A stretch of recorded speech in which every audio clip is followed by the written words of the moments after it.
to the Kappen Centenary public lecture titled Re-Enchanting Democracy, Reclaiming the Public by Professor Yogendra Yadav. The public lecture this evening is really the third of three events that Visthar had organized for the Kappen Centenary year. The first was a seminar, the second was an evening of music, and now the public lecture.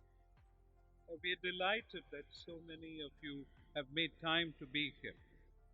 Several of you have been at earlier lectures, and some of you are here for the first time. A very warm welcome to each one of you. The annual lecture is organized in celebration of the life and work of Dr. Sebastian Kappen, S.J., philosopher, author, and liberation theologian who has inspired and mentored many dissenters and dreamers in India.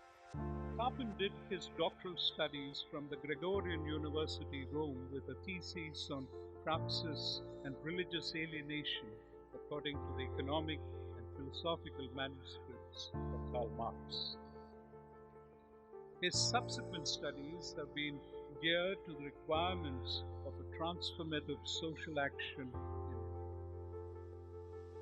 This led him to an investigation into the liberative and humanizing potential of the original teachings of the historical Jesus, as well as Indian religious traditions, particularly the tradition of dissent represented by Buddha and medieval Bhakti.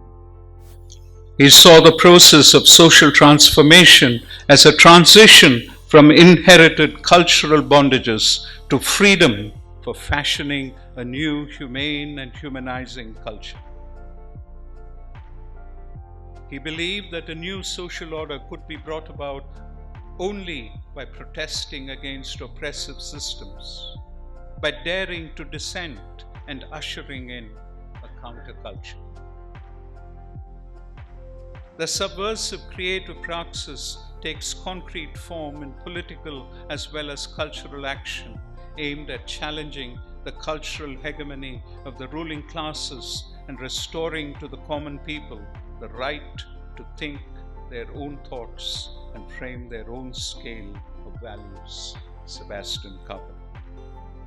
Reflecting on the state of the country after the Babri Masjid demolition in 1992, Kappen wrote, "The myth of the Hindu Rashtra can be met only by an alternative project that combines myth and reason, the sacred and the secular. In this perspective, nationality will have to be defined not only in terms of citizens organized under various secular institutions, but also as a union of communities, each community maintaining its own identity, without, however, any one community enjoying hegemony over the rest." Kappen envisioned a culture that celebrates the mystery and the sacredness of life. A socialist by conviction, Kappen carried his beliefs into his writings and talks.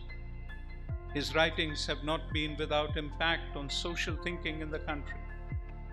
His bold and original path of rethinking, his breaking of conceptual taboos, and his rejection of inherited schemata make him an indispensable guide for those of us who are struggling to grasp and articulate a theory and praxis of a counterculture. Kappen has authored over 30 books, both in Malayalam and in English.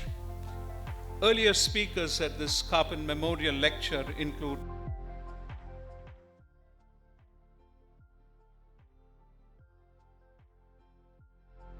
The lecture this evening will be delivered by Professor Yogendra Yadav, and it will be moderated by Kirtana Kumar, an accomplished actor, director, filmmaker based in Bangalore. Friends, would you please put your hands together and welcome Kirtana Kumar. Good evening, friends. Good evening, fellow travelers. My daughter asked me why I say fellow travelers, and I felt we all are that, aren't we? All of us just taking step after step together. I wonder if you are as intrigued as I am by the title, Re-Enchanting Democracy. It sounds feminine to me, or at least the domain of enchantment sounds feminine. We've heard of enchantresses, never heard of an enchanter. The etymology of the word comes from the Latin incantare, meaning singing, or incantare means singing, so singing upon. Somehow with this enchantment, we lure people in. So re-enchantment, the word re-enchantment, alongside the very parched and dry sounds of democracy and republic, evokes possibility, allure, excitement, participation, and magic. Obviously, time today is of the essence, so let me be brief and allow the lecture and the conversation with all of you that will follow to take maximum space. In lieu of an introduction today, I ask that you frame Professor Yogendra Yadav not through his accomplishments and resume, not through all the information you can quite easily find on Google, but rather through his thoughts and ideas, and I will point you towards two of them. One is to do with his essays on Dr. Raman. Oh, I also wish to say that both the two that I picked out of the many thoughts and ideas had personal relevance to me, so therefore I chose these two. One is to do with his essays on Dr. Ram Manohar Lohia. And the reason it's personal is because my husband is named Konarak Manohar after Ram Manohar Lohia. In them, you may find the dots that join Sebastian Kappen's liberation theology, Indian grassroots movements, civil society, power, and vision, the difficult question of whether secular politics can draw its intellectual resources from indigenous spiritual traditions, and finally, yes, enchantment. Professor Yogendra Yadav mentions how Lohia's Saptakranti, or 7 revolutions, that all of you are very familiar with, have faded away from public memory, an erasure that has been supported by both the left and the right. Why? Why, one wonders? Well, here is what Professor Yadav writes in another context. Truth is a refugee in our times. Exiled from its home under the sun, it seeks shelter. We shun it in polite drawing room conversations and in WhatsApp groups, too embarrassed by this distant relative from our village. It keeps away from TV studios for fear of being lynched. Like a beggar on the street, it is invisible, too familiar to make it to the front pages, too old to be worthy of news. But simple truths seem to lift their heads like wildflowers among the grassroots. Containing as they do the pillars of constitutionality, the Saptakranti have been reignited by people's movements and CSOs in the last decades simply because they are simple, accessible, and speak truth to power. Everything that once again this group has talked about and worked on for decades: gender equality, resistance to political, economic, race-based inequalities, the destruction of caste, the stand against colonialism, the support to economic equality, planned production, the stand against private property, the interference, jurisprudence interference in private life, the stand against arms and weapons, and of course, satyagraha. The other idea is connected to our mutual friend, Ashish Kothari and Vikalp Sangam. Professor Yadav observes the absurdity of so-called modern development in the Banni grasslands of Kutch and asks that for a moment we disrupt the idea of modernity as being something of urban discovery alone.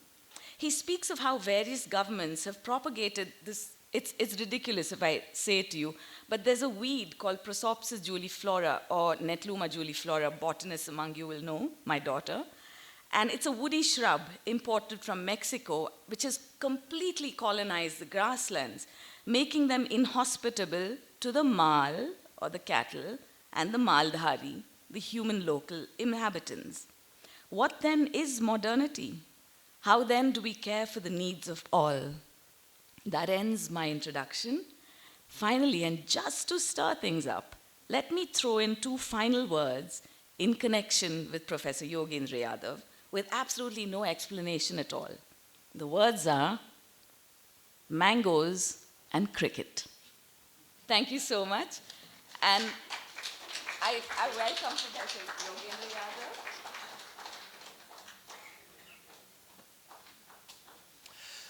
I should begin by thanking Visthar for this great honor. And I say so because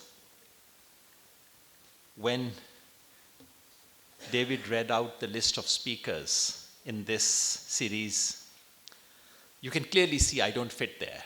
It's such a distinguished list of speakers, many of who are people I've drawn inspiration from, learned from. And it is indeed an honor to join that queue at some point.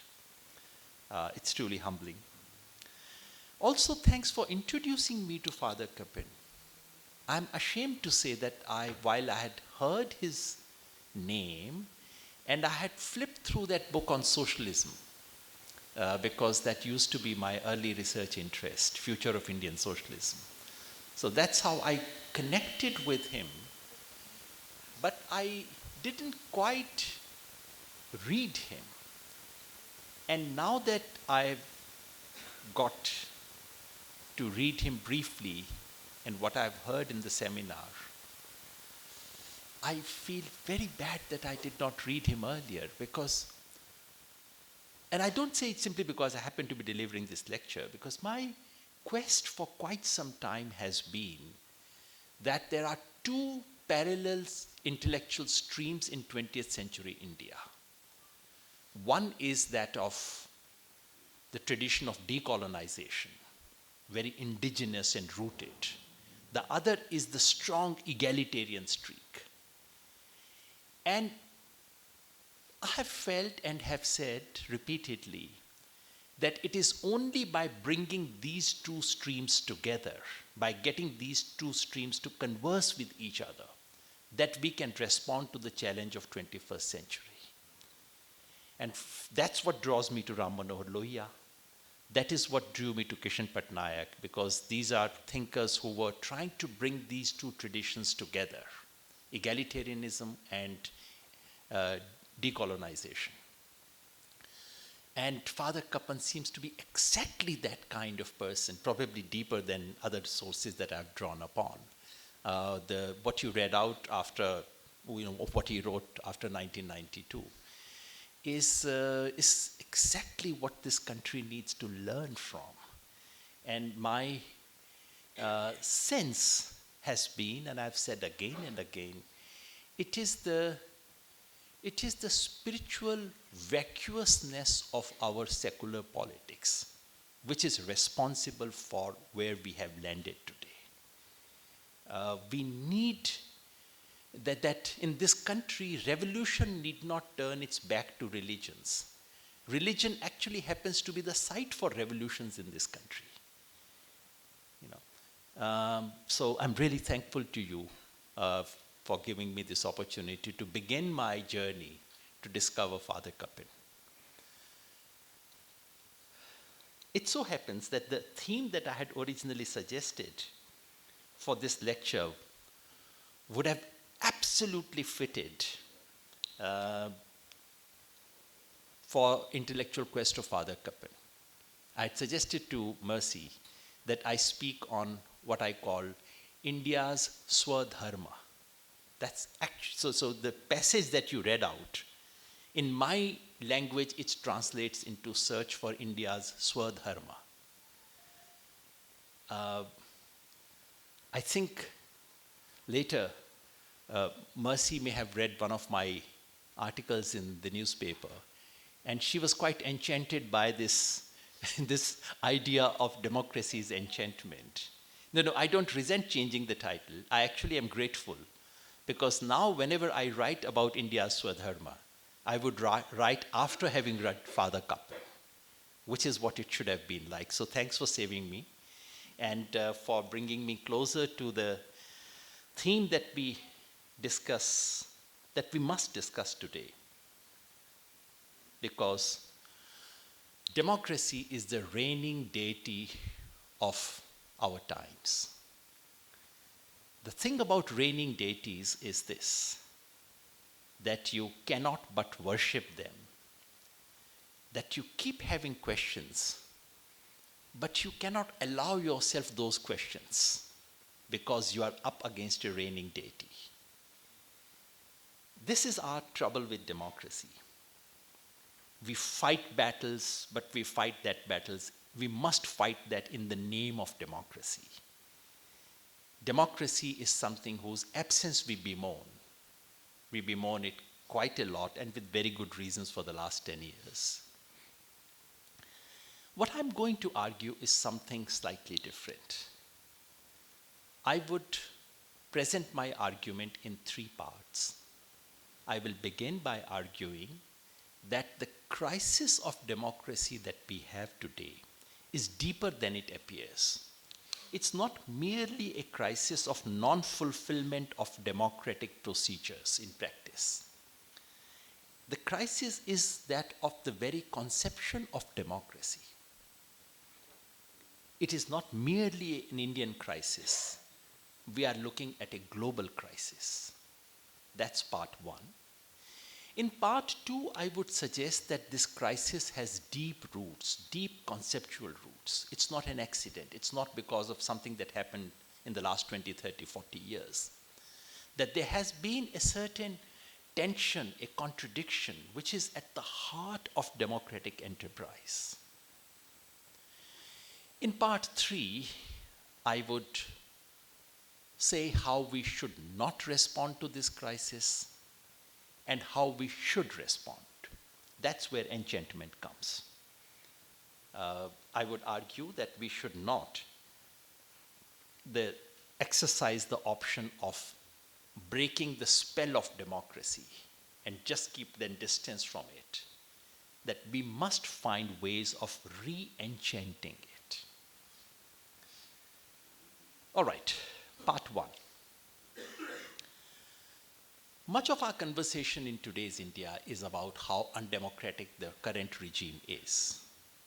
I don't need to go over this with this kind of audience. We all know it. We talk about it every day. We talk about the undeclared emergency. We talk about violations of human rights. We talk about suppression of minorities. We talk about breakdown of minimal protocols of parliament. We talk about lack of free and fair elections.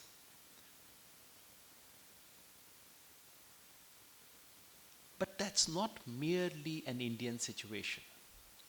And that's not merely a problem with the practice of democracy. The fact is that the real life of democracy is a far cry from the romantic story of democracy that has been told to us by the dominant orthodoxy. What is that lovely story of democracy? The lovely story of democracy that is taught to us in textbooks. I must confess that I'm guilty of writing some of those textbooks, which if you read class 9, 10 textbooks of NCERT, you would understand why I have these pangs of guilt. The dominant orthodoxy presented us with a neat definition of democracy, which is a normative standard, which allowed every political regime to be pigeonholed into democracy or non-democracy binary. It supplied us with an institutional checklist which can be used across the globe to operationalize the idea of democracy.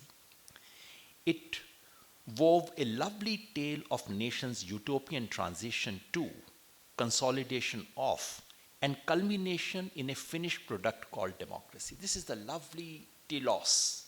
The whole world is marching towards democracy.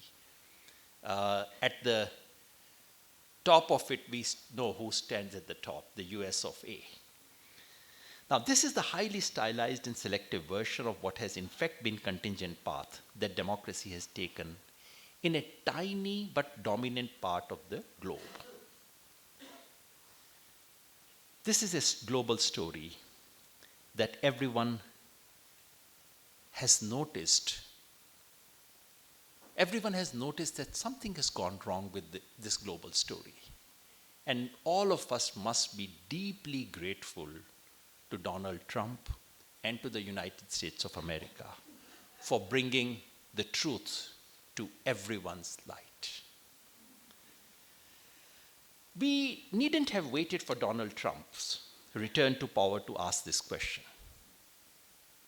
Somehow, when the landlord in the village catches his disease, everyone notices the pandemic.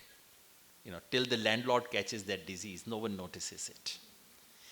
We could have asked this question after his first victory in 2016, or after Modi ji's triumph in 2019, or perhaps after his popular endorsement following 2002 pogroms in Gujarat.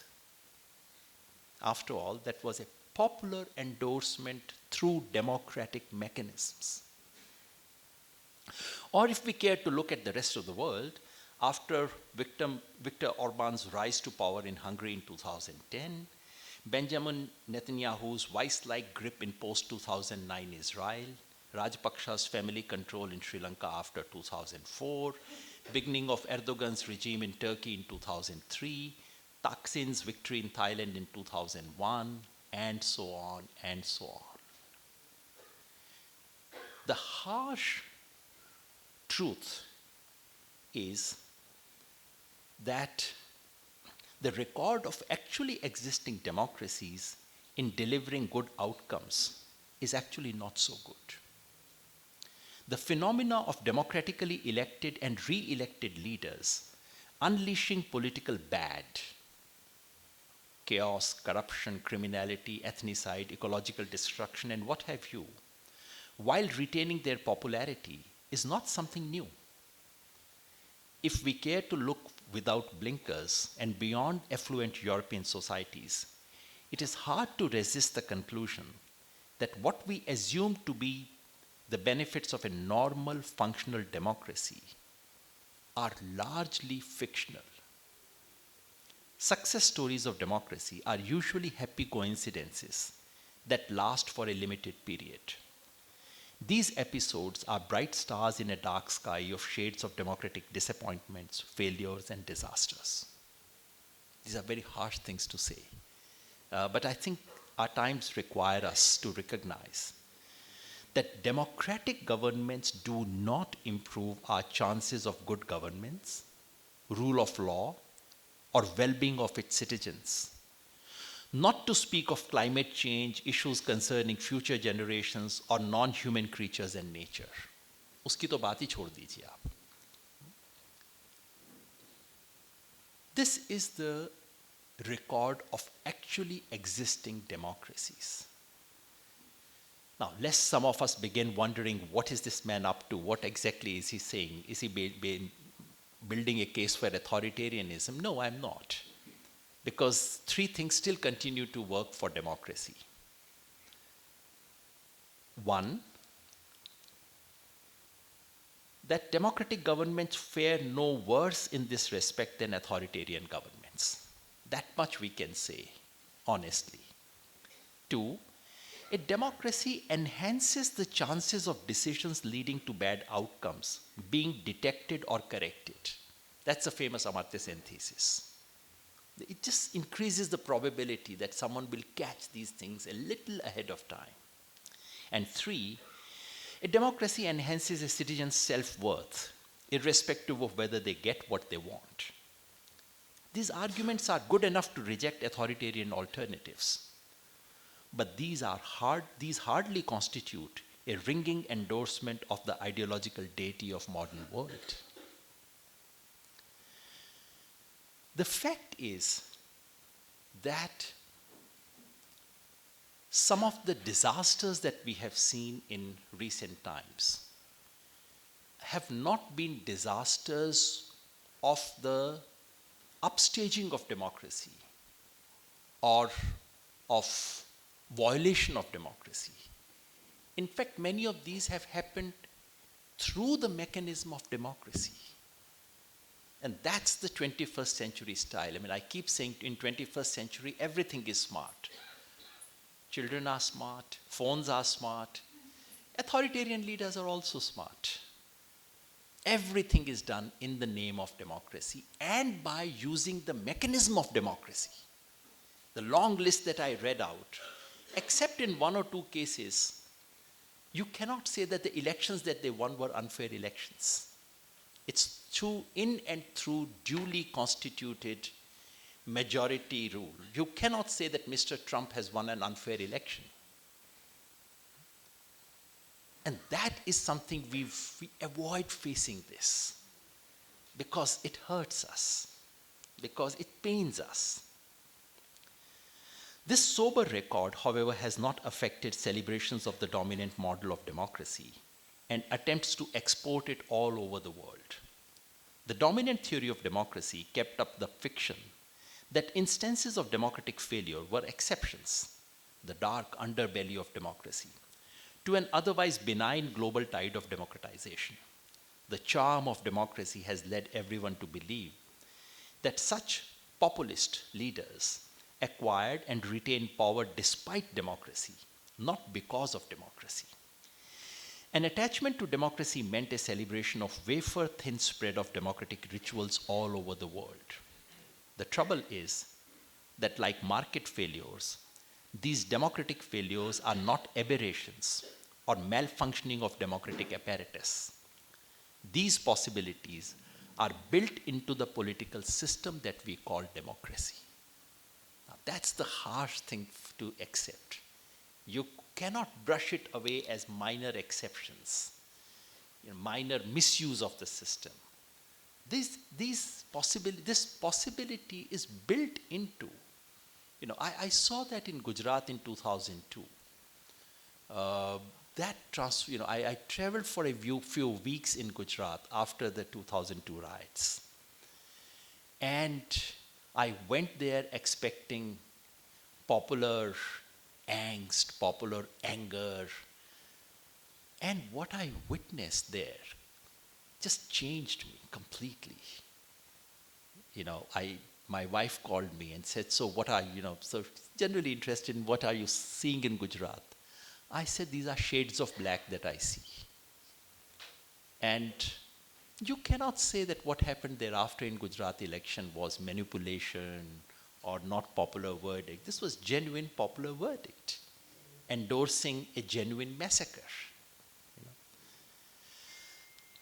Now, so part 2 is, what is the root of the crisis?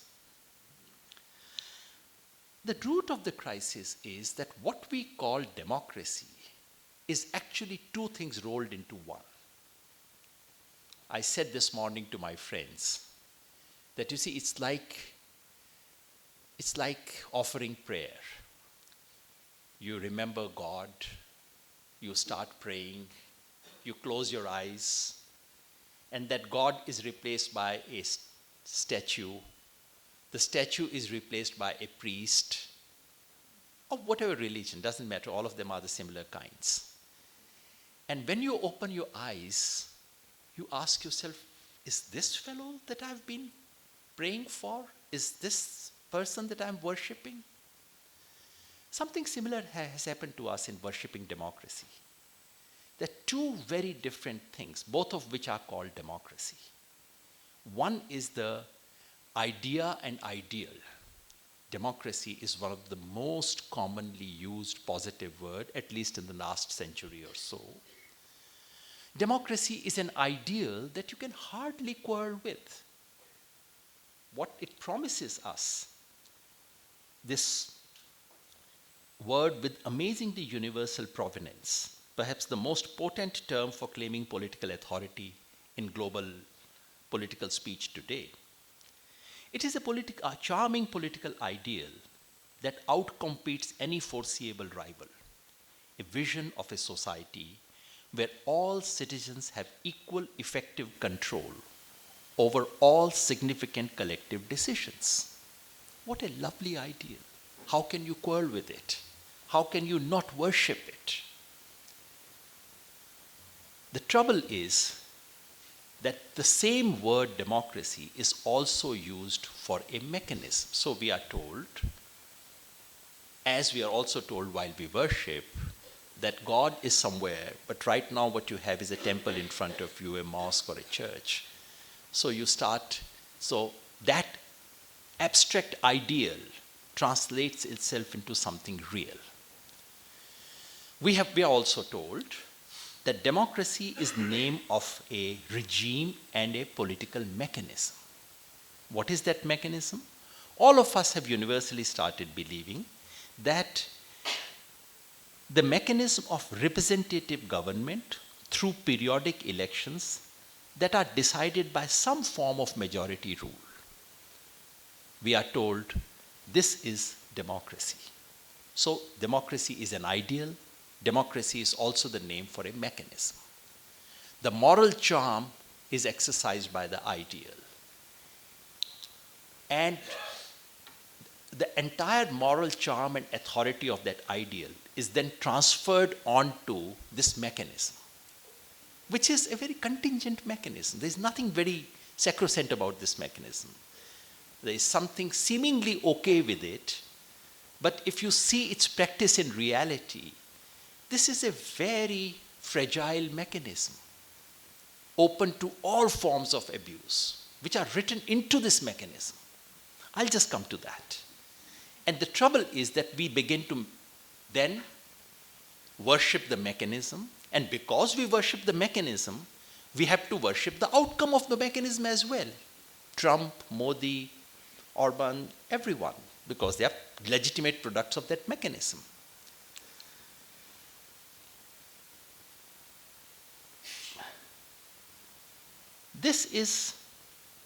So how do we define the mechanism?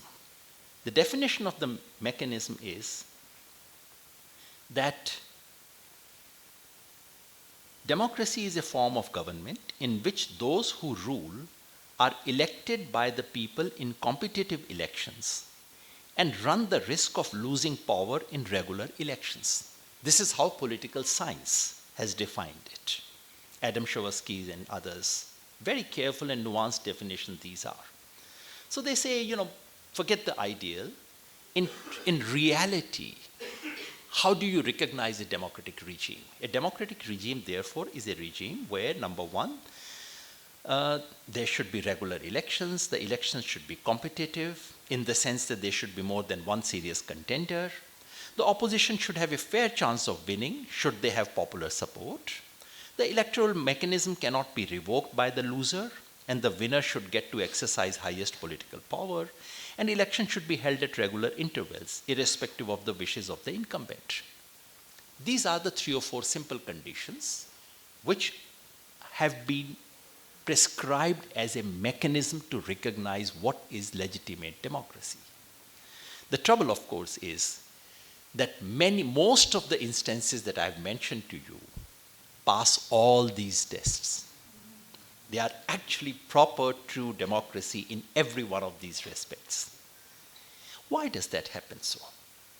I think it happens because the underlying logic of political democracy is not very dissimilar to the underlying logic of market. The assumption behind this mechanism is the following. Just as in the theory of open market, we know the problems with open market, but the theory of open market tells you that consumer has a need, the need translates into demand. When there's demand, someone comes to supply it. They have more than one shops to choose from. Whoever supplies them the best stuff, that shop does well. They have better incentives. Therefore, consumer gets what they want, and the best shop wins. That's the theory of open market. This is the theory of democratic governance too, underlying theory. So the theory tells us, and so you can see the problem. There are 5 or 6 unstated assumptions here. The first is that if people have a need, that need will be translated into demand. That people have beliefs and attitude and values of a certain kind, that if there is a problem, I know that there is a problem and I would articulate it. Now just think of Delhi. in that city where I live, everyone is losing a few years of their life because of air pollution. Travel in Delhi city and ask ordinary people, do they think it's a problem? I bet 80% will not say it's a problem. So there goes your first assumption. The idea that need is perceived to be a need and is articulated as demand. Unless you demand something, democracy would never give it to you. Please also think about those who cannot articulate their demands, their needs. Non-human beings obviously cannot. If you are not an adult, you obviously cannot.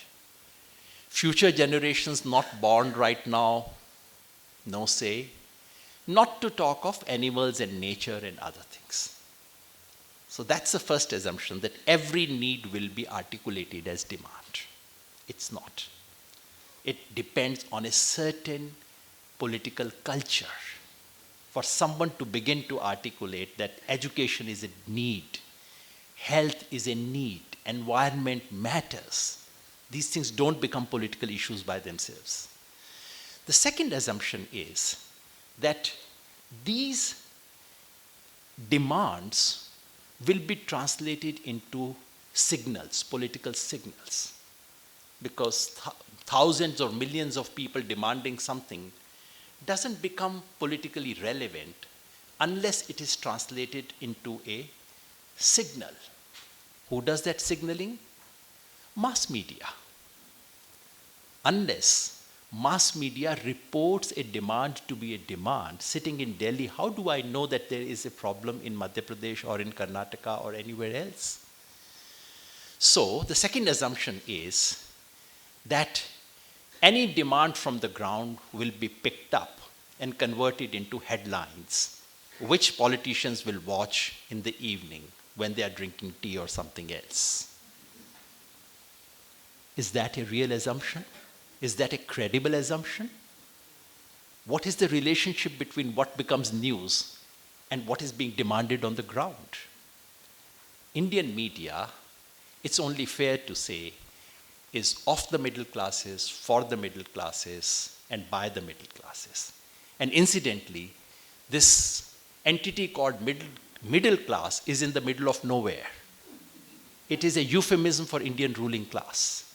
Ruling classes all over the world like to call themselves by other words. No ruling class ever says, we are the ruling class.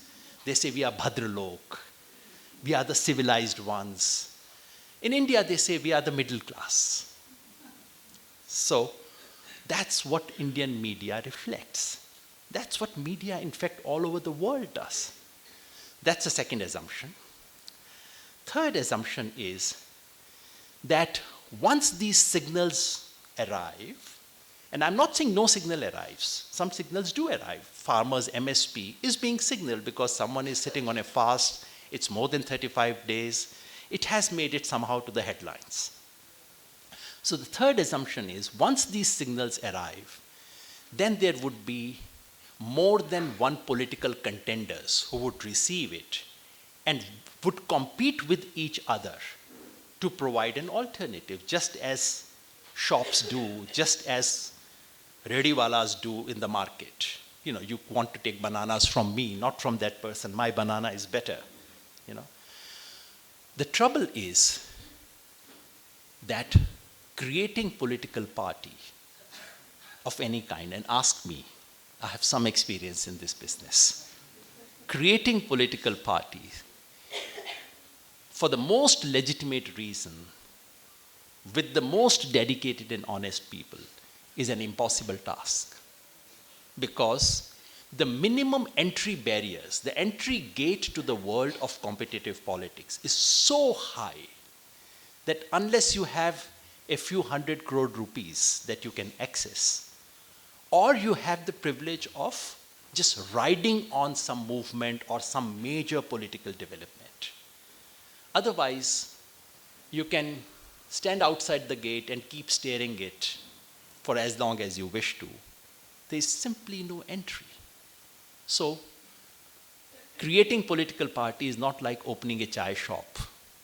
It's like, I was saying this to a friend yesterday, it's like someone, it's like saying that, yes, anyone can open a chai shop here. The minimum amount required, you need to invest about 1 crore rupees to open a chai shop. If that were to be the condition, would you have those lovely chai and the wonderful filter coffee that you get in Bengaluru? The lovely idli that you get on street sides. If the minimum investment required for opening an eatery was 10 crore rupees, all of these would disappear overnight. This is the world of politics. The minimum required, and it's not just money, footprint, name recognition, the minimum required to create a party and to be able to offer an alternative is so high that signals come, and signals can be not received, or there can be collusion. You don't raise it, I won't raise it. Finish. You can keep demanding as much as you want to. If the two top parties agree that they don't want to make it an issue, it's not an issue. Or if two parties decide to make a complete non-issue into an issue, that is the biggest issue of the time. As you know, in Delhi right now, the two top parties, Aam Aadmi Party and the Bharatiya Janata Party, are in a fierce contest with each other on who is responsible for bringing Rohingyas to Delhi. This is the competition right now. How many Rohingyas exist in Delhi? Maybe 500, maybe 1,000. But what is the game? The name of the game is to say, who is more anti-Muslim than the other? That's the game. So a complete non-issue can become the predominant issue. And the biggest issue is a non-issue. And this is not surprising. Once you see the structure through which these things are processed, it should not surprise us. It should shock us, but there's nothing very surprising about what happens, because this is the process through which it takes. Finally, that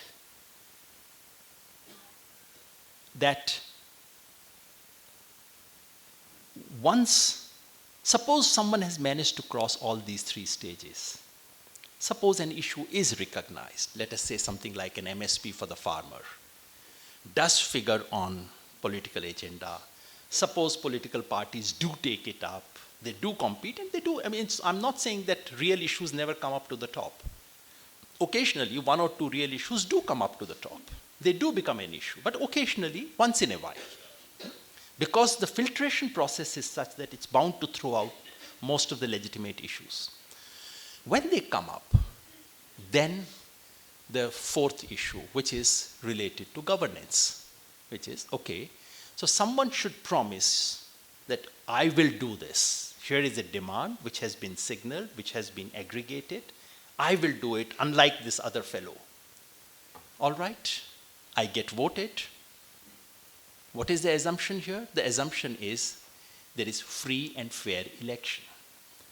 Not just, these days we have reduced the question of free and fair election to free and fair voting. That's not free and fair election. The minimum required in a free and fair election would be level playing ground. Do we have anything remotely resembling level playing ground? Probably in the US, level because both of them were indulging in enormous money. Both of them had so much money to spend that at least you cannot say Mr. Trump won because of money. On the face of it, Democratic Party actually spent more money than Mr. Trump did. So you can't. But by and large, if you look at 2024 election in India, the very talk of level playing ground would be a joke. You have the ruling party, which is spending not more than the opposition. It is probably spending 50 times more than the opposition, probably 100 times more than the opposition.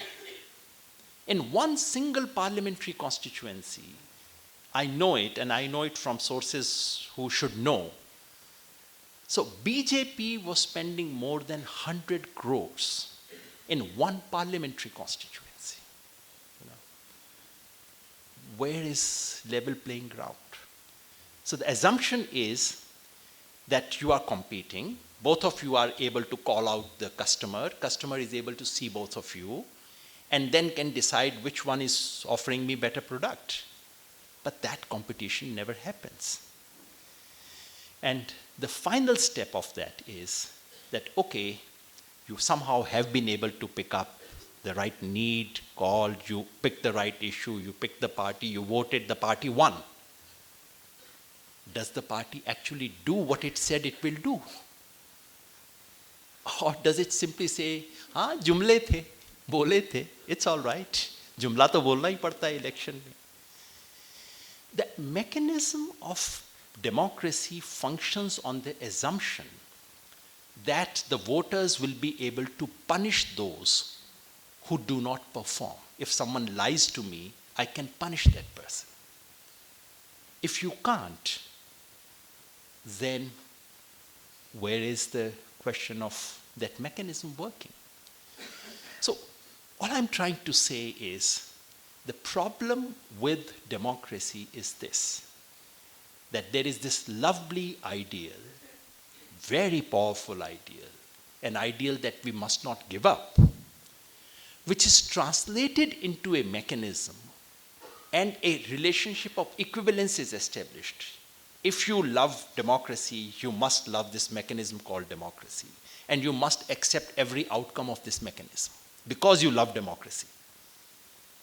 This is what is leading, and because this mechanism, in the best of time, has all these assumptions, unstated assumptions.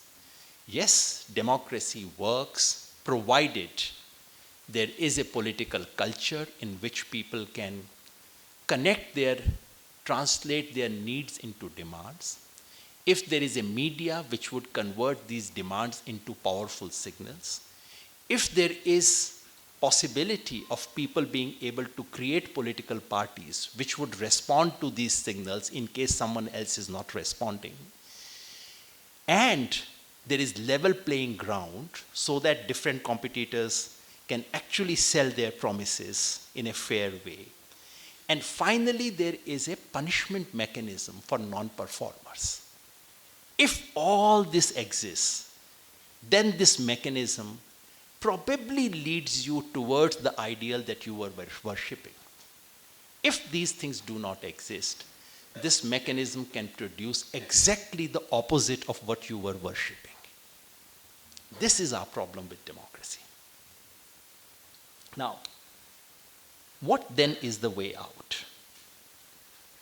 One way would be to say, okay, now that we know, so in a sense, all I'm saying is that we face a gigantic sleight of hand, a conceptual trick that has created an equivalence of these different meanings of democracy, the ideal and the mechanism. The moral charm of the ideal of democracy is used to reinforce the potency of the word democracy, and their combined power is deployed to justify the rulers who manage to tick enough boxes in the institutional checklist of democracy. These two things are bundled so tightly that any questioning of democracy as a form of government is presumed to be an attack on the very ideal of democracy. This leads to a hypnotic smell of democracy that can be a moral cloak to cover dubious and dangerous regimes and make us unsee the stark reality that stares us in our face. This is what's happening all over the world. How do we respond to this? One option is breaking the spell of democracy. I borrow this expression from a theorist and historian of democracy called John Donne, who's been writing very systematically on this issue. And I must say, he wrote all this before Mr. Donald Trump arrived, before Mr. Modi's first victory. He has been writing consistently to question the dominant global orthodoxy on democracy, and not from a Marxist perspective, not saying it's a bourgeois democracy or something of that kind, but simply unpacking and saying, what are you doing? Do you know what you are endorsing? John Donne says that what we need to do is to break the spell of democracy, detach the regimes from lofty ideals of democracy, and then treat democracy just as one more form of government that carries no special claim to moral authority. That's his proposal. That, he says, but when exactly did people start saying that democracy was something lovely? He says it's a very recent thing. Why are you being tricked? No Greek would have made this mistake of assuming that democracy was going to give you good governance. Most people, this is just one of the forms of government. Stop worshipping it. The trouble with this suggestion, intellectually powerful as it is, there are twofold trouble. One is that this word has already gained so much moral currency that you cannot evacuate it now. Words have certain power, certain charm. Over the years, they gather dust, they also gather diamonds and gold. They carry it with them. And if they carry it, you can't then pluck it out. Democracy is a word which has by now acquired so much charm and power that the idea that you now disabuse people of this notion is, even if it was a good idea, it is an impossible proposition. The second problem, of course, is what's the alternative? Are we proposing something better? Are we proposing something different? Probably not. So, hence my proposal that instead of taking the more academic and intellectual route, I would suggest a radically different option, which would be to re-enchant democracy. This would mean taking the high ideals of democracy seriously and examining each actually existing society that claims to be democracy against those powerful ideals. That would involve a willingness to acknowledge that so-called democratic regimes do not offer to their citizen anything that remotely resembles equal power to shape politics, policy, or personal outcomes that matter to people. It required a willingness to say that we don't have any finished product democracy, any real model of democracy, that what we have are at best potential democracies, that democracy is a work in progress. So my suggestion is exactly the opposite, which is to say, keep the charm of the word, but turn that ideal into a critique of the mechanism. Any mechanism that claims itself to be democratic must show me that it actually gives people equal power to control any significant decision concerning their life.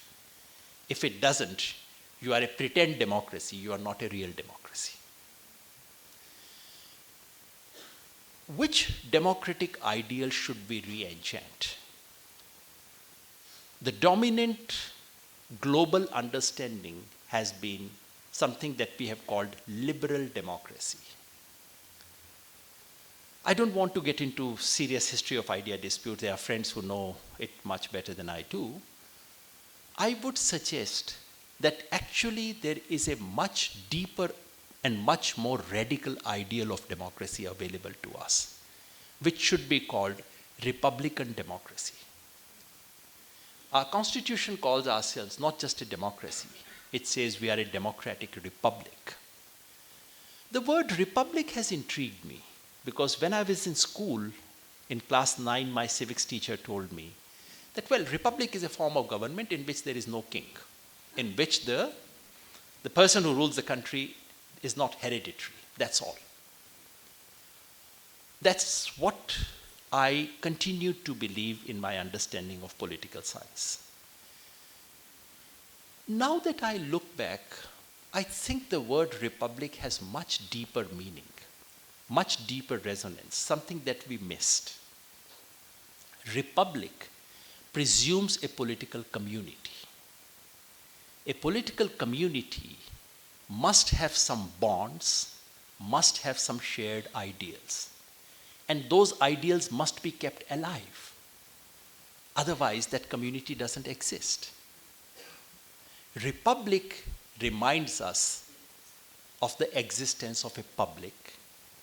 And republicanism, incidentally, you see, we don't sufficiently pay attention to two things in our intellectual history. One is in the European intellectual history, the other is Indian intellectual history. Republicanism is a much deeper, stronger current of thought than liberal democracy. Liberal democracy is much more recent. Republicanism goes much deeper, the ideal of civic republicanism that goes to 500 years ago to Italy. Republicanism, instead of anchoring itself in the liberal ideal of non-interference, republicanism grounds itself in the ideal of non-dominance. Now that's a more radical way of interpreting democracy. Also, republicanism enables us to connect with the ancient Indian republics, the ideal of Ganatantra. And incidentally, it's not me who's trying to establish that connection. Baba Sahib Ambedkar actually spoke about it because of his interest in the shamanic tradition, his interest in Buddhism. So my proposal is that we should reinvest this word democracy with deeper and more radical connotations than has been passed on to us, and use it then as a critique of all the existing mechanisms and forms of government, whether they measure up to or they do not. What are the implications of what I am suggesting? I'll quickly talk about three kinds of implications and then stop. One is purely theoretical for friends who are interested in democratic theory. Normally, public lectures should not get into this. But since this is in the memory of Father Kappen, who understood the power of theory and power of theory to distort our view of what we have in front of our eyes. Because the trouble with theory is this, that a theory can make us see things that no one else can see. And theory can make us unsee things which are right in front of our eyes. That's the problem with theories. And that's the beauty of theories.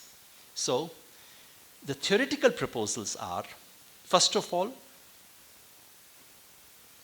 the proposals are about rethinking the dominant democratic theory.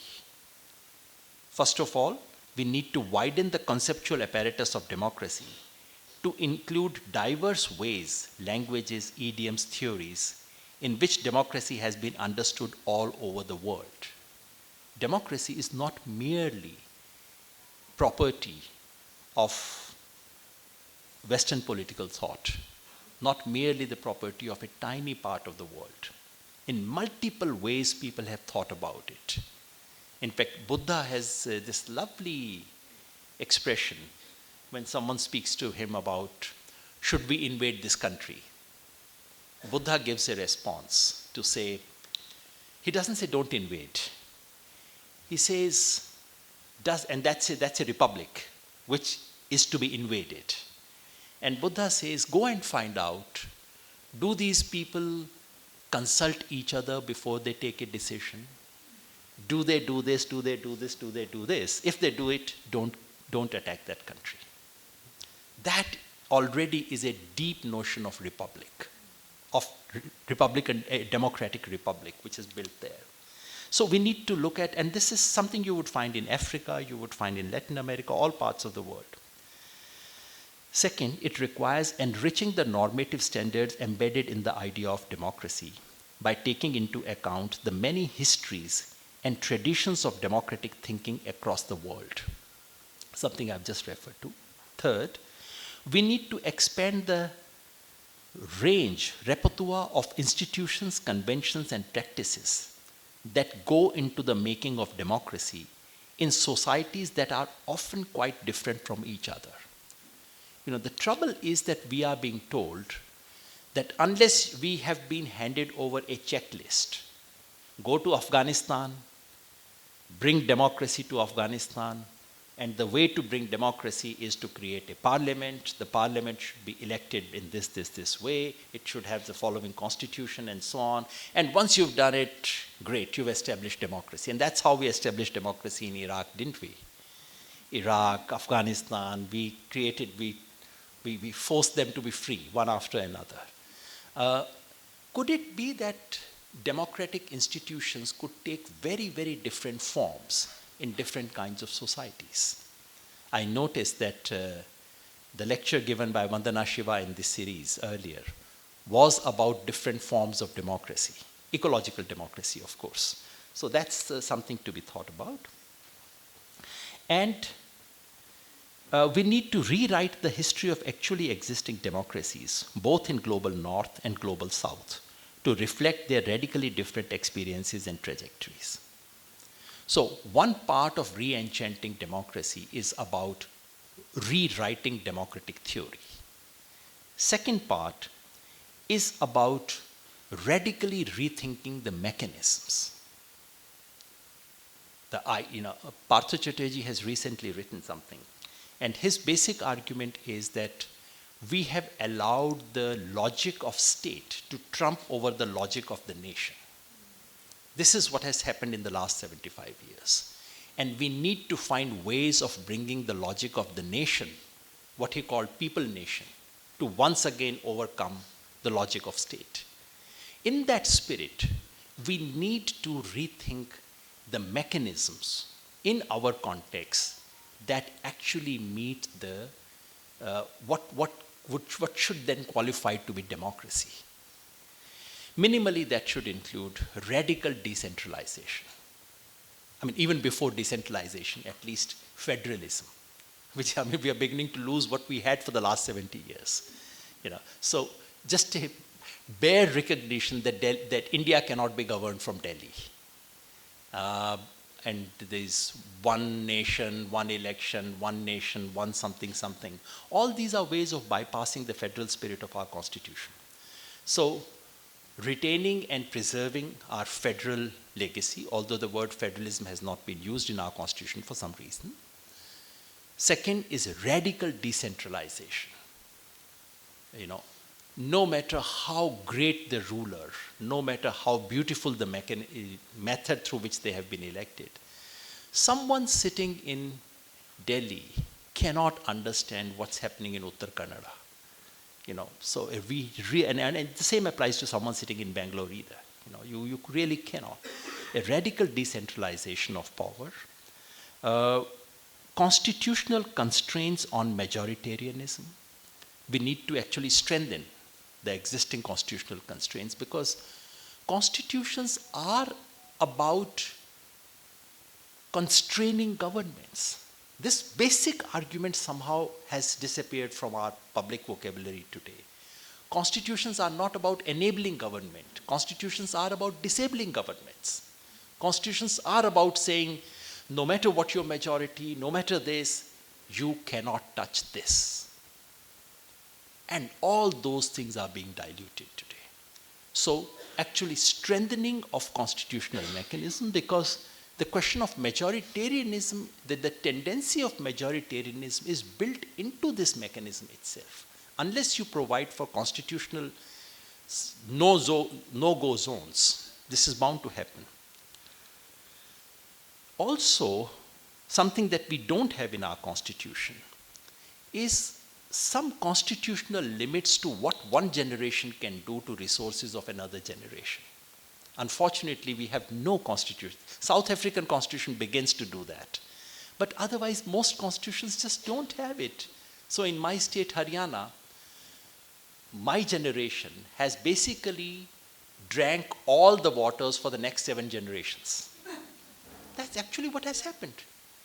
There is no water. In my village, the water is 500 feet below, although the water is brackish.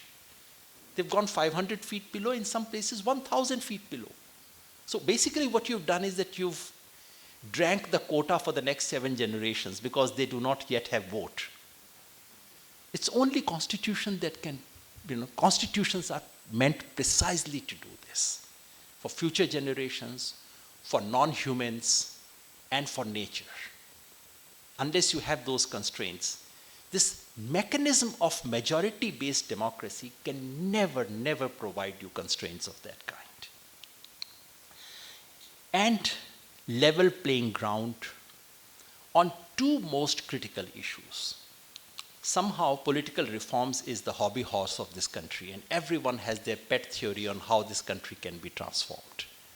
And all of us have started following Mr. Modi in one respect, that we all first look at the medicine and then we search for the disease, which is relevant for that particular medicine.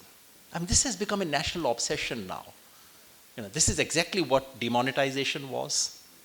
I love this medicine. Now let me think of what disease can this medicine solve. Ye nahi to dusra, dusra nahi to tisra, kuch to karega. This is one nation, one election. Exactly this. I think we need to think the other way around. What are the real serious issues in our elections? And I think the 2 biggest issues in our elections currently are unequal access to money and unequal access to information. Media, money. These are the 2 biggest constraints in our elections currently, although people love to discuss all other things. Unless there is some semblance of parity that can be established, elections will simply not reflect popular will. There's no way. They are designed not to reflect popular will. So these mechanisms need to be thought of. But I don't want to end the lecture just with this. To my mind, it's not merely about changing constitutions. Re-enchanting democracy is not merely about redesigning institutions, changing democratic theory, rewriting some bits of our constitution. In the last instance, re-enchanting democracy is about practice, about what we do. No constitution in the world can give you good government unless you work at it every single day. It's a brute reality. And our generation, I speak of my generation, I think we are seriously guilty of a criminal default. We inherited a certain constitution, we inherited certain institutions.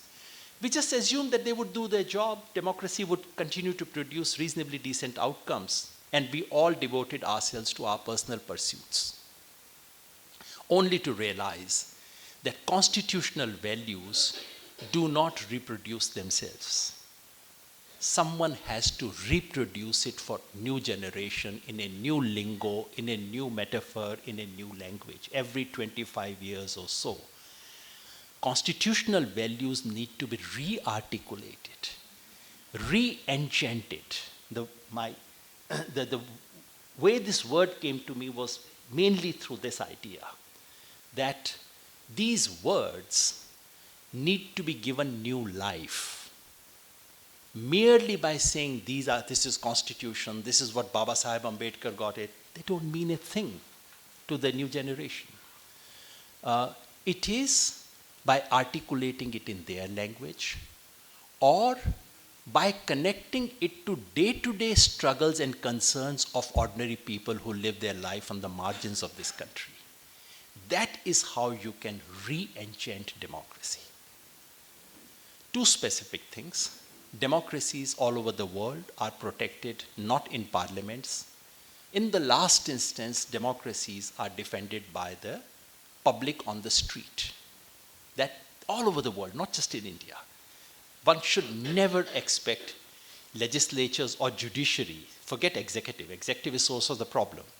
But judiciary is not, more often than not, judiciary is not part of the solution. It's part of the problem. And media certainly is part of the problem. In the last instance, republics are defended by the public out on the street. So, the practice that I was talking about involves strengthening social movements. In our democracy, institutions have always been very fragile. This has been one of the designing problems of Indian democracy. Our institutions have always been fragile. But our movements have covered up for the weakness of our institutions. And those movements need to be strengthened. Strengthening of movement is one practice. And creating a new language, a language that draws upon things that people genuinely value. That's what connects me again to Father Kappen. And I was really intrigued by the quote that you read out. You know, while all of us, most of us sitting in this room, would deeply regret what's happening in the country today, would deeply be appalled by what the rulers of this country are up to, what we are unwilling to recognize is that we have handed over to them some of the deepest assets of this country, of this civilization. 3 I would mention and stop. Nationalism, civilizational pride, cultural pride, and religion. These 3 things were our civilizational heritage. These were our weapons. These are things national movement drew upon. Gradually, the liberal progressive elite of this country started becoming embarrassed about nationalism.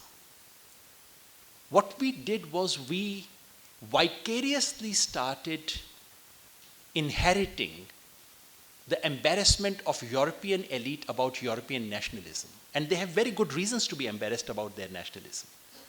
But we don't. You know, why should I feel embarrassed about nationalism in the way in which Germans feel embarrassed about German nationalism? I have a positive nationalism to inherit. My nationalism connected me to South Africa, to Palestinians, it took me to Bandung. My nationalism never pitted me against my neighbor. Why should I hand over this legacy of nationalism to those who did not give 1 ounce of blood for this country's freedom?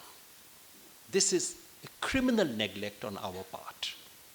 2, civilizational pride. Every civilization in the world, every community in this world likes to feel good about itself. And every community has reasons to feel good about themselves, which is not to say that your past did not contain evil and problems. What our national movement did was that it picked up the best from our past and it applied a filter to discard what was not acceptable in our past. What our liberal, educated, modern elite did was that they simply turned their back to our past, unlike our national movement. This is true in terms of language, the language that we speak. I mean, our liberal elite has almost no connect to the people of this country. If you cannot share someone's sense of cultural well-being, pride, then there's no way you can speak to that person. You cannot say to that person, why are you destroying this mosque?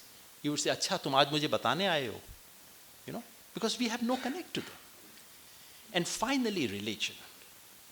And I'm really honored to speak in the memory of Father Kappen here, because I do believe, unlike what our modern secular elite believed, that religions of this country have been our strength. Religions have carried and have justified a lot of oppression, as all religions do. It's like a river. A river brings you water. A river also brings you sand. It also brings you a lot of trash. You don't stop drinking water because the river actually also brought trash. You separate the trash, you let the sand settle, and then you drink the water. This is what we should have been doing to religion. We have been very serious, criminally negligent of our religious traditions. And in this house, I'm sure no one would misunderstand me. I'm speaking about traditions. We have Christianity in this country did not come with colonialism. But I bet 90% of non-Christian Indians do not know this. Everyone associates Christianity with colonialism. You know, my Christianity is older than Europe's Christianity. Why can't I draw from that? Islam came to my country as soon as it came to the rest of the world. You know, why should I take my lessons of Islam from some Arab country? There are deep traditions in all the religions of this country. Our national movement leaders were conscious of the fact that they needed to keep that connect. In post-independence India, we lost that connect. And as soon as we lost that connect, we lost our ability to speak to ordinary people. So, re-enchanting democracy would be about recovering that language. That cannot be an instrumental thing. You cannot run down religion all your life and then write a pamphlet on Vivekananda and say how great Vivekananda was. It doesn't work, doesn't wash. No one believes you, no one takes you seriously. You know, we have to imbibe these things. We have to genuinely begin to respect this. All these are awkward ideas. I'm sure some of my friends may be upset about my saying these things. But we live in times when we should not bother about making our friends happy. We should bother about speaking the truth, which is like a refugee these days. Thank you very much. Thank you so much. That was really masterful, the way you took us through the entire lecture. I don't know whether I should begin with being devil's advocate and asking the awkward questions, or should I begin with... maybe what I'll say is that what I really appreciated was this demolition of the idea of democracy, not the ideal of democracy, but the mechanism of democracy. And that's something I'll really take away from this. I'm sure there are others in the audience who will wish to respond to it. Let me just be devil's advocate and talk about the filters, since that's the last thing you did talk about, one of the last things. And I want to say that among the filters that were applied at the time of nationalism and the national movement, some of the filters also had to do with women and promoting a Victorian ideal of womanhood. The other had to do with language. This is a contentious one, and I do want to provoke it further because Lohia too has spoken about the single language, multi-language issue, and I know that largely the language issue, I've spoken to Theodore about this at length, is one that we feel must be reclaimed in order to strengthen ourselves. I'm playing devil's advocate, and I'm saying that in a family such as mine, where we broke with caste and community and language for 3 generations, what happens to our language? And English has given me the power to now speak and to be here at this podium. So what happens to pariahs such as us who speak this colonizer's language? And the third thing has to do with, I've had the longest battle with secular politics because I feel it's been stripped of spirituality or religion and hasn't been able to speak an enchanting language to the people. So I really appreciate that thought, but we can't throw caste out of that. So if you would just respond to those 3, the question of women, the question of caste, and the question of language. You're not being devil's advocate. Actually, these are the most legitimate questions that such a argument must confront. Now, I look at our national movement. I keep saying Indian Constitution was not framed in 2 years. It was framed in 100 years. It's 100 years of engagement with our past, looking at our future. And India's freedom struggle had crafted what I called a very desi modernity. It's very modern. Incidentally, Gandhi also is a very, very modern person in everything that he does. But it's very rooted. Modernity need not copy I mean, our modernity need not be a poor copy of European modernity, is something about which our national movement was very conscious. The trouble is that with the coming of political independence, our cultural slavery became deeper than before. Till 1947, we were aware of the fact that we were colonized, we were subjects. The coming of political freedom gave me this false belief that culturally I am no longer a subject, while indeed in reality we continue to be so. The national movement used 2 or 3 filters.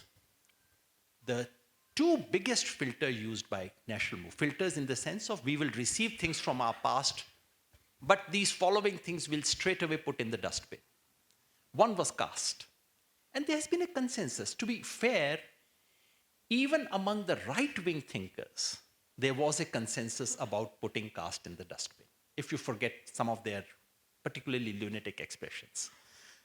But there has been a complete consensus about it may not have been articulated in the language in which Baba Sahib articulated it, but that caste system inequalities must go was part of our national movement consensus. Lala Lajpat Rai, for example. Yeah, even sort of people who are seen as right-wing, as Lala Lajpat Rai, you get that in them.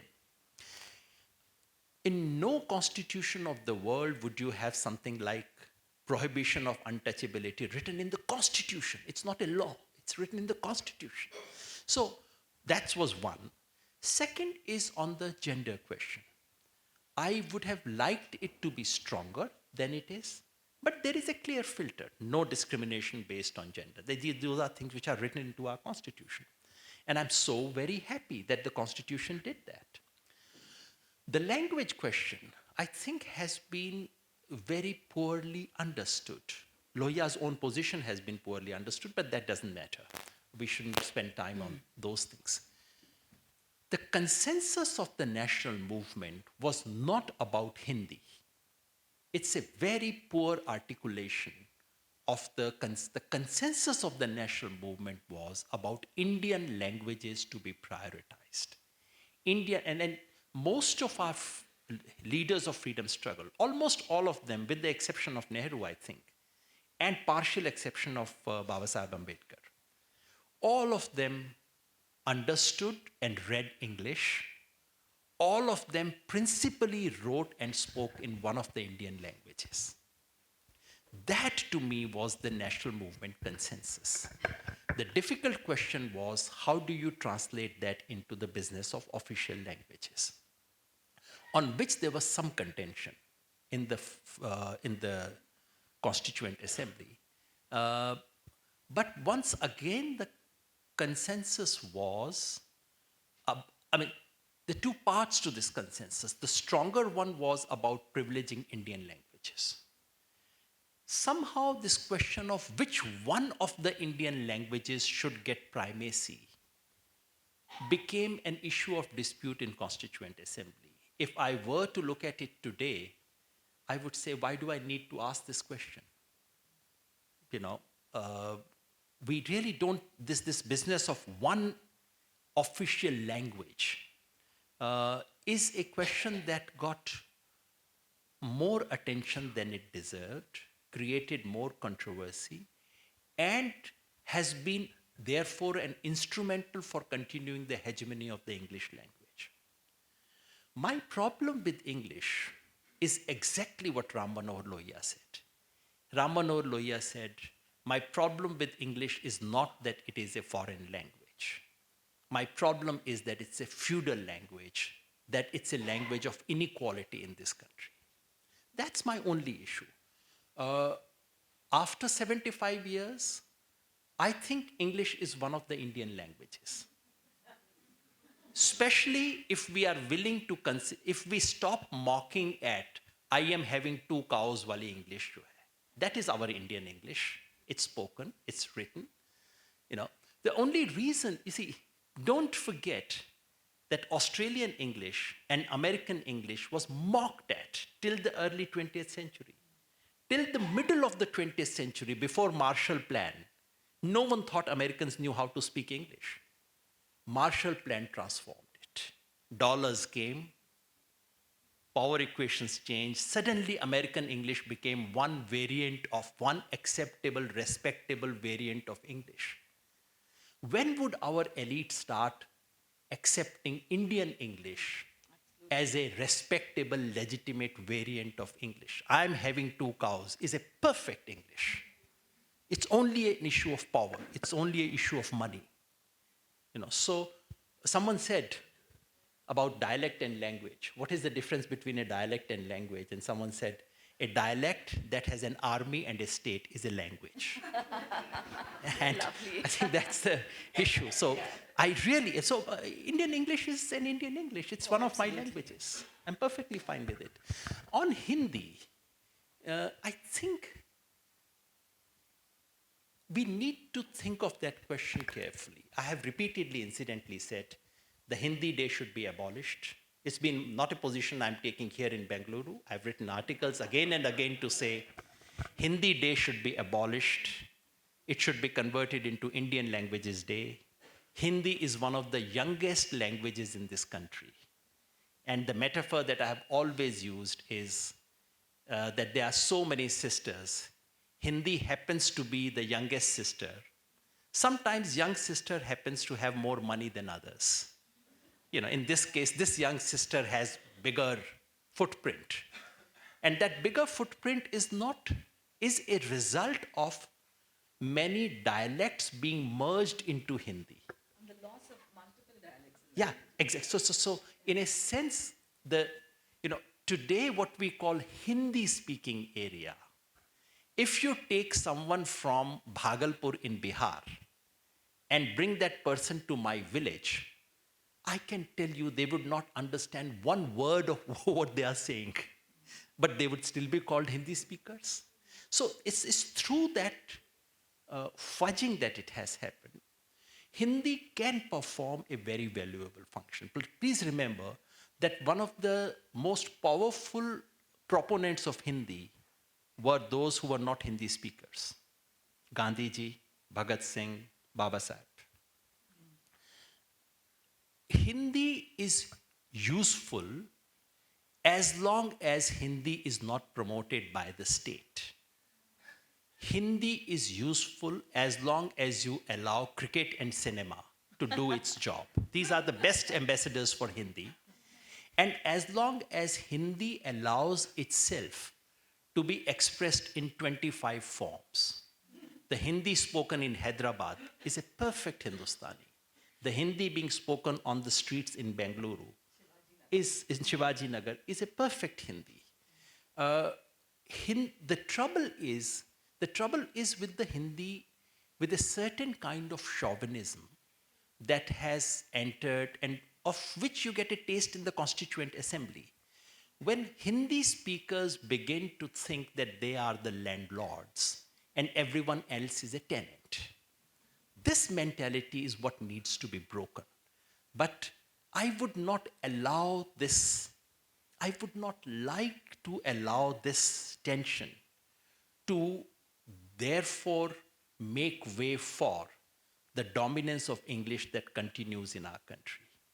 I continue to believe that if language had a color and if language had some way of imprinting itself on your skin, then India of today would look like an apartheid country.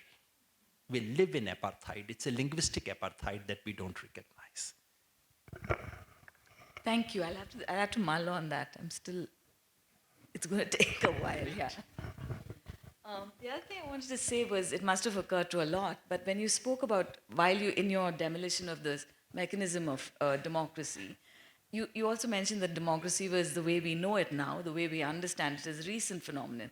Because for the Greeks, democracy only meant democracy among the patricians. There was no democracy for all the people. It was democracy among those who had land, is what we're talking about, no? That there is no level playing field, really, as long as we have this kind of economic disparity, lack of access to resources, lack of access to information.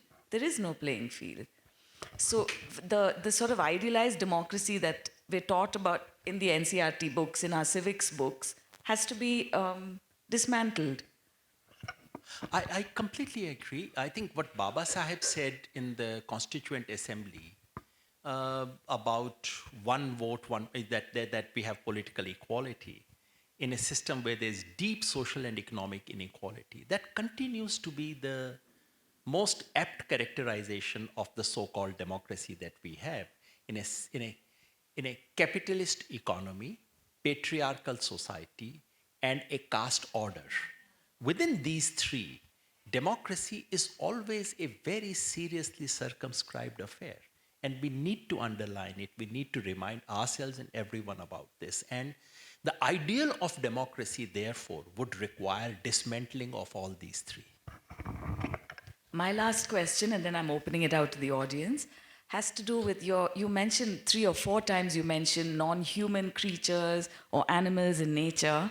For me, that is extremely rich because it also connects with Visthar's commitment to eco-justice and to joining the dots between the ways in which people live, the land on which they live, the food they eat, the food they grow, the food they eat, and subsequently their social mechanisms and political mechanisms. Could you speak further about that and why you mentioned it so many times?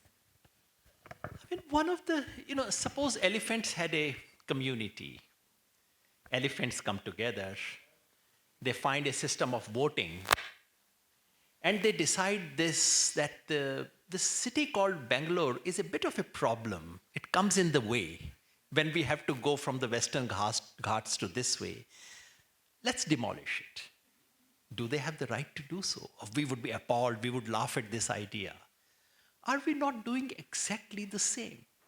On this earth, there are so many creatures, one of which, us, happen to have this thing. We have come together, we have colluded in this lovely thing that we call democracy, looked at from the eyes of the great Indian bustard, would look like a conspiracy. These fellows have come together. They have decided amongst themselves that I should be finished. Who are you to decide that? So there's a deep moral question. And moral question also about future generations. Who are we to decide whether children born tomorrow would have decent air or not? We are deciding that. As I said, people in my village have drunk the water for the next 7 generations. I mean, what gives us the moral right to do so? That's one part of it. And secondly, even if you put the morality aside, suppose we were not to care for nature, we were not to care for any other species. This is a pure act of suicide that we are committing, And I honestly do not see normal mechanisms of democracy with the most perfect election taking place in the most level playing ground. Remember, it's level for me and you, not for elephants. So in the most level playing ground, I cannot imagine it would produce just outcomes which would not lead to collective suicide by human beings. And we have to have provisions that prevent us from committing collective suicide or prevent us from killing those who are not born yet. We have to have safeguards. Otherwise, democratic mechanism will never yield to this. For that, we say thank you very much. I believe you yourself are on a path of wisdom and you are leading us, pointing us to that direction of wisdom. So thank you and travel well. The very best in your campaigns, in your work, wherever you are. We have in our midst